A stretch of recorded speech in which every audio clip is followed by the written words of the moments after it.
So tonight's a really powerful night for doing divination because it's the Gemini and Sagittarius full moon, which is all about communication, and Mercury, the messenger, and Jupiter, the jovial planet. So we have in the middle here the messenger. This is the mouth. This means a message from the gods.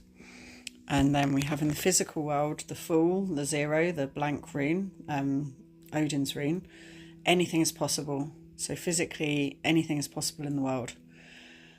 My rune here in communication, Gemini, air season right now, which is about the masculine transformation. So it's also the Sagittarius energy of like piercing the egg and impregnating the egg and changing things, completely popping and transforming things. So our communication at the moment and our learning and our discovery could be completely transformational right now. What is it you want to learn about? What is it you want to discover? What do you want to pop and change and transform in the world?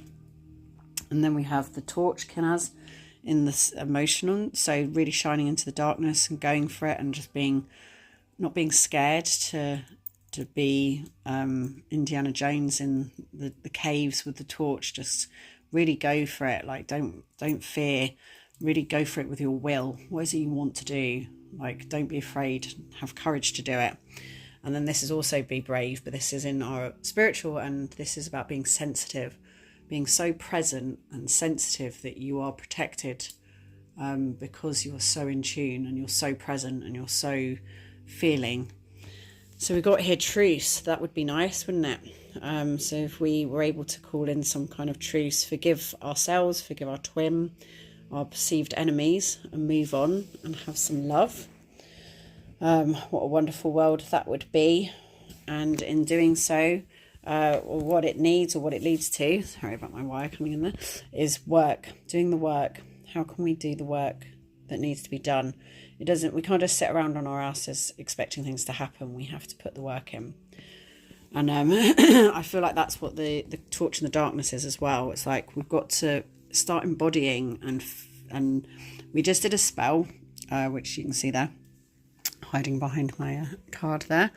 I just did a spell, which was a spell that I was doing for the evening tonight, and it's not that I believe spells work. I just feel that they are embodying a desire or a I don't really like manifestation. It's not something I'm into. I don't think you have any control over the universe. It's absolute chaos. But I feel like by embodying something that you want to work on or move in yourself, rather than just thinking it and then not doing anything about it, spells help you to actually feel like you're kind of putting the first step forward on the walk. You know, like a pilgrimage is, you find you've suddenly walked from Scotland to the Isle of Wight by putting 1 foot forward and doing it. And it feels like a spell is like the 1 foot forward that begins the process of something happening.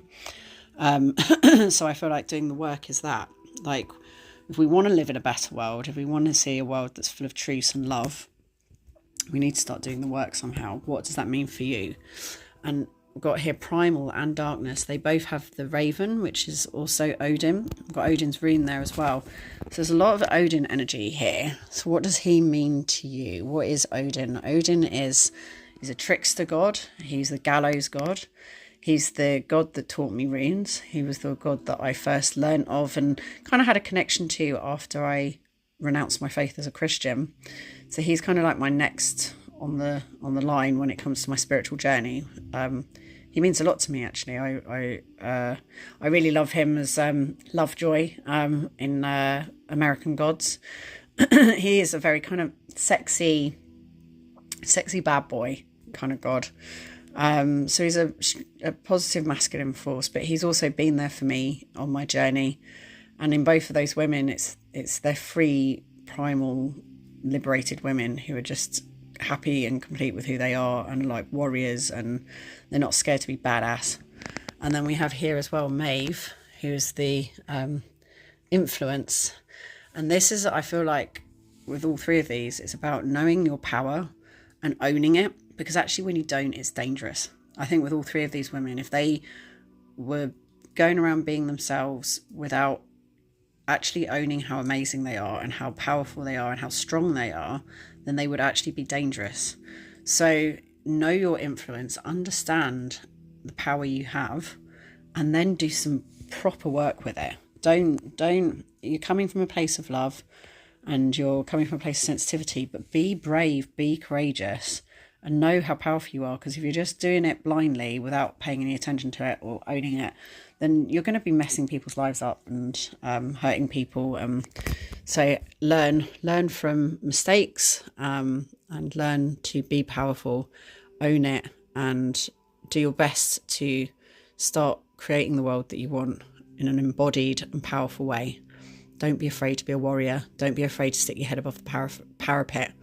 Don't be afraid to fight for what you want. So yeah, happy Gemini Sagittarius. Amazing full moon.